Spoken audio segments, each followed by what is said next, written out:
Firstly, I would like to congratulate SOCSO for organizing the very apt and timely International Public Employment Symposium. Thank you for inviting me to share some thoughts on entrepreneurship. I think it has been said that there are three types of people in this world.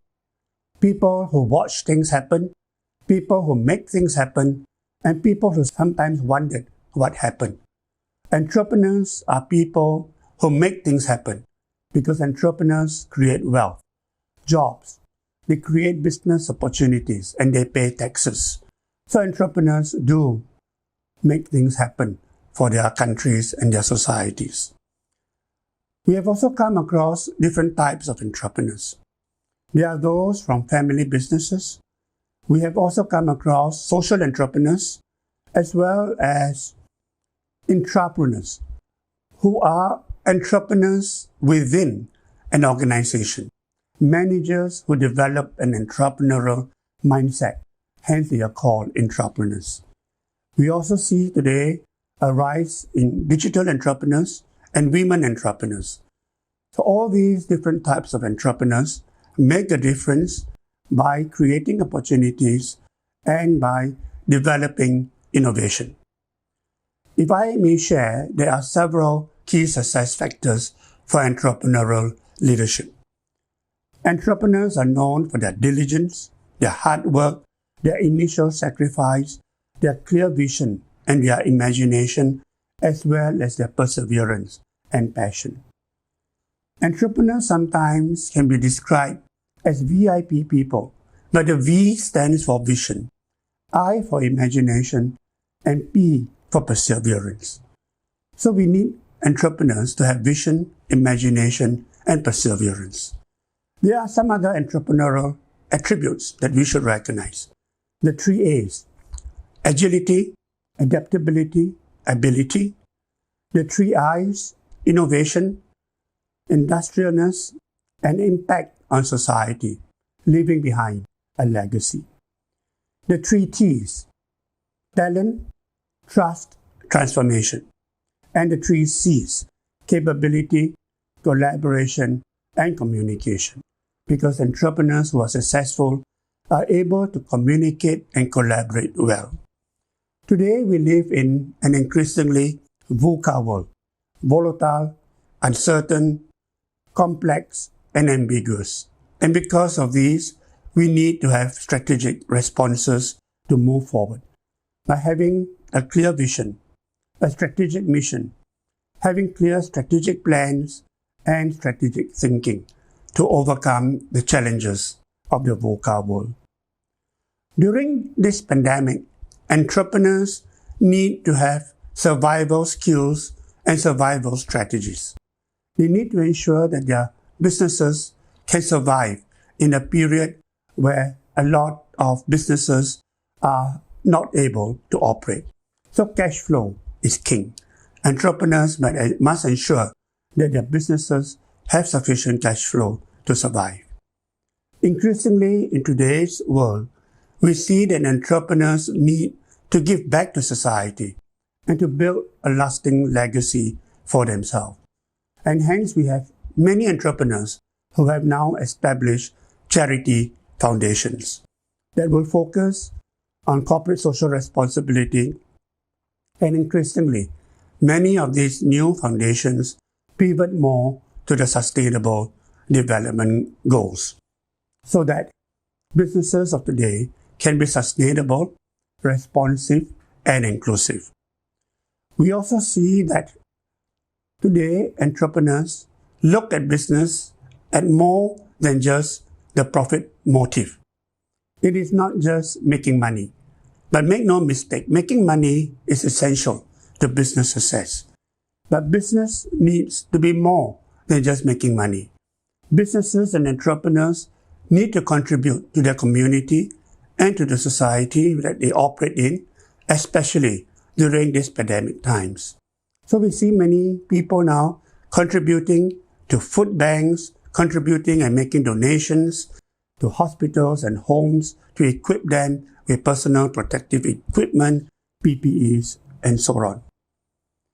Now here in Malaysia and in many of our Asian countries, we have seen that many entrepreneurs actually started off as family businesses. And if I can cite some example, we have the YTL group, Genting, or the KLK of Kuala Lumpur, Kepong group, and the IOI group. Many of these enterprises are now into their third generation. They sort of debunk a theory that the third generation sometimes loses it all. It has been a story that the first generation create and build the business, the second generation expand it, but the third generation may fritter it all. But we have seen that in the success story of YTL, Genting, KLK, the third generation are now coming into the business and assuming key leadership positions. We also see this in the Quark group as well. And the Quark group has donated substantially to many charity causes, especially through the Quark Foundation. They have set up many scholarships. We also see that in the Royal Selangor International Group, which is over a 100-year-old company. And not many Malaysian companies have a 100-year-old history. We also see that in the Berjaya Group, in Tan Chong. And Tan Chong is interesting because the grandson of the founder of Tan Chong has gone on to set up Grab, which is now a global unicorn. Some successful entrepreneurs, family businesses, unfortunately, do not have a successor to take over their business. The case of Public Bank is one example where the founder, chairman, Tan Sri Teh Hong Piao, do not have a family member who would succeed him. So in cases like this, they need to institutionalize professional management into their companies to enable it to be able to grow and to develop and to be sustained. We have also seen today the rise and emergence of a lot of new first-generation entrepreneurs. People like Tan Sri Tony Fernandes that have set up AirAsia. He has got no family history of business. His father is a doctor, the mother a teacher, but he has gone on to build a very successful business. We've seen that also in Dato Sri Nazir Raza, in Mr. Goh Peng Wee, the founder of Silver Lake Group, that was ranked by Forbes magazine as the first technology billionaire in Malaysia. And he comes from a poor family and yet has emerged to be a successful technology billionaire. So today, we need entrepreneurs who are able to have the 3 R's in these challenging times. Reset, renew, reinvent. They need to be able to reset their company directions. They need to be able to renew their business portfolios and to reinvent their business models to stay successful ahead. If I can share a lesson from one of the leading professors in Harvard Business School, Professor Rosabeth Moss-Kenter, who has popularized her 4Fs concept, that successful entrepreneurs need to be fast, focused, flexible, and friendly. And this is, I think, the key success factors that many entrepreneurs need to recognize. Fast means they have to respond very rapidly to changing situations. They need to have a very clear, focused strategy and not be distracted by many other things. They need to be flexible in the sense that when things changes, when there are big new obstacles ahead, they have to be flexible in their approaches and strategies. And they need to be friendly, building alliances with many other people so that they can grow their business. Also, for family businesses, the need to have professional managers, as I had mentioned earlier, becomes very important. Very many successful family businesses have what they have called family offices set up. And the family offices will comprise the different members of the family who meet once in a while, at least 3-4 times a year, to set the company's direction. But they also have a family constitution that spells out what each member of the family can do, who can get involved in the business, And people who are not involved in that business, how are they able to benefit from that business? So having that family office and family constitution would be, I think, important for family businesses. So today we have seen, as I mentioned earlier, the emergence of social entrepreneurs and social enterprises.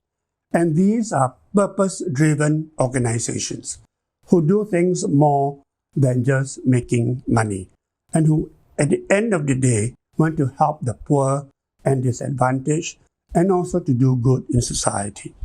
They are people who are motivated to make an impact on their community. And finally, entrepreneurs need to relentlessly pursue the 3 E's: excellence, ethics, and execution. It has been said that if your business is not excellent, you are not able to compete. And all business leaders need to have ethical leadership. And finally, the execution part is so important. You need to execute well. So in conclusion, I'd like to end by saying that in these pandemic times, entrepreneurs must have courage, determination, and resilience. Thank you very much.